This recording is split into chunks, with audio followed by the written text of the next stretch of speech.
About 4 years ago, UK was still in one lockdown. The lockdown that had gone from Christmas till April, Christmas till Easter. And it continued onwards forever and ever and ever. Felt horrible. For most of us, right? Unless you're like 8 years old and you just have dopamine, it feels horrible.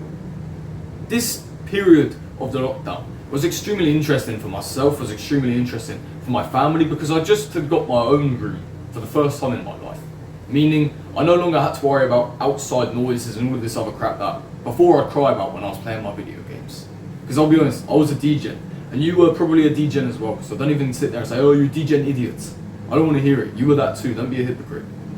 But basically, we had this whole period of lockdown, a whole period of free time. I was just turning 13, I think, just turned 13 when the lockdown got announced on the news or something. Which meant, finally, schools would be shut, schools would be off. Fantastic for me. Because even though it was boring video games every single day, I played video games, and I enjoyed them. Because there were always different video games, and all of your friends were online. It was like the weekend, but like a weekend where nobody's doing anything. Day after day after day. Really weird, really interesting, indescribable unless you were there.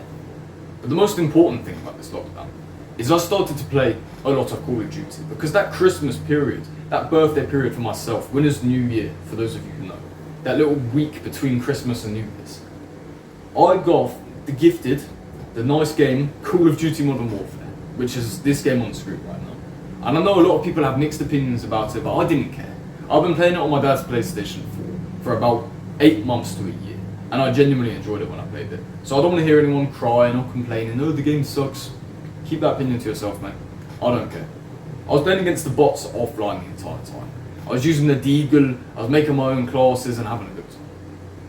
And then, obviously, because I enjoyed the game, I went out and got 1 or 2 gold guns, the ones I actually used on Warzone before. And just before the end of Warzone, that peak before the end, after that integration, like 6 months after, it started to plateau and fall a little bit. Rebirth Island was extremely popular. At around the same time that I was doing the Damascus ride, for those of you who know the Mastery camo. This isn't something I'm proud of saying. I know I have a smile on my face, but that's only to make myself be able to continue talking about this. It's not something I'm proud of. Well, I sat down and became a degenerate for 12 hours just to get one singular trap camo. But regardless of what I did it in the end. But whilst I was doing this, I was changing my classes a lot on Warzone.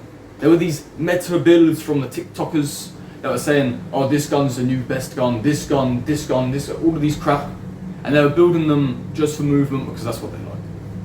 You see, I failed because I didn't copy their classes. The first time I failed was when I used the Mark II as a sniper, and it got 3 hit markers. So we scrapped that gun. I just got a gold, I thought it'd be nice to flex it. Then I tried the Dragunov, thought it'd be nice to flex it. They both sucked. So therefore I didn't use them. And then as I continued to keep playing and playing, my friends, they all had multiplayer as well, so we played Search and Destroy. I'm making my own classes on my favourite guns. The guns I just got gold even. So one time I used the M4, one time I used the MP5, one time I used all these other guns, right? And I remember one time I dropped a ace, right? Using this MP5 class that no one had ever seen before. I'm not even kidding. Because I just played about and found the different things that worked for me. I was trialing and I was making errors and I was finding things that worked and finding ways to make guns fantastic. And one of these in the Warzone, again, the Rebirth, was the M4. I turned the M4 into a beast, into a machine, I'm not even kidding. Another one was the FR, the burst rifle. I turned that into a fantastic gun as well. No one would have ever thought to use it. All of the TikTokers run about this new sniper and this new SMG because that's all they use. Whereas I was out here for my friends making classes about the burst rifle and actually popping off with it as well. Making all these random classes. I made a riot shield class for goodness sake. Why? Because I got a gold and I thought I'd flex it. That's literally it. So the moral of this entire story is that I didn't listen to what other people think or what other people said about X, Y, Z. Oh, that gun sucks. I disagree, I'm going to make it fantastic. I didn't turn it into a single shot crappy rifle. No. I actually kept the gun and I made it work for me. I made it fantastic. I made it melt people. Put them in the furnace, mate. Boof, boof, go on. Do you understand? I still remember all this stuff. Like I said, my memory is fantastic. I'll be honest. I probably will never forget it.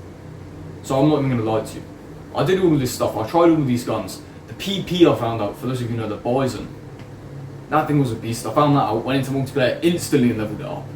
The MP5, obviously good. The P90, I tried it. All of these other weapons, right? I'm not going to go over the entire weapon list, even though I remember all. I don't need to prove that to you. But the point is, I trialed with all of these weapons and I found out what was best for me. We can utilise this in many other realms, right? For example, the realm of football, the realm of YouTube, and any sort of social media in general. Sport, I should say, not football.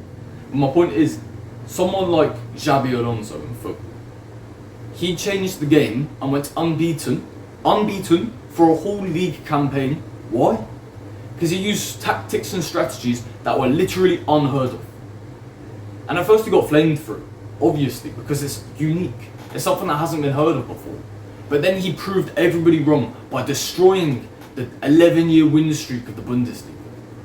He destroyed it. He completely dismantled and decimated. And in sport, if you want to shoot with a different technique, you need to master that technique. If you want to practice the knuckleball, loads of people have different ways to hit the knuckleball. Gareth Bale hits it with the laces. Ronaldo hits it with the side of his foot.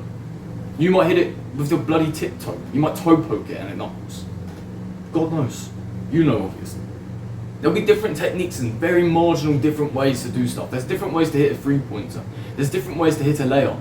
There's different ways to do all of these things. And you just have to find out what works for you best. Because at the end of the day, it is truly what's built for your body type. Everyone at MMA has different fighting styles. Some people change the game. Mike Tyson invented peekaboo, possibly. You know, Philly, Shell. All of these people have done something fantastic because they didn't copy the norm. They didn't do the classic boxing style. They decided to mess about. They decided to try something new. And it worked for them. Because that's how they were built. They utilized their advantages inside of genetics, inside of athleticism, and they made something, a fantastic career out of it. Right? And these TikTokers who are telling you the Call of Duty builds, they're making a fantastic career out of literally just slapping random crap together and seeing what works best. You could be doing the same. On TikTok, you could become 1 million followers in the next week if you found the correct formula. Because there will always be a correct formula. But in order to find the formula, you have to understand that you're going to fail at some points. When these YouTube videos are getting 5 views, I understand this formula sucks. Whatever I did here, it didn't work. And then when this video gets 200, you start to understand, okay, why did it get 200? The formula here clearly works. Maybe it was just a CTR, maybe it was just YouTube doing more impressions. But maybe it was something inside the video. I kept the viewers in for longer. I entertained them more. I actually provided more value to you. More value to you. There's a reason you're still watching. It's because I provided enough value to you. Trial and error. We have to find out what works best for us. And when it doesn't work out, cool, it doesn't matter. Brush it off the shoulder, understand it's just one of these, a failure. Fine, doesn't matter. You just need to understand that you're going to take hundreds, if not thousands of failures to have that one little bit of success. Do you understand?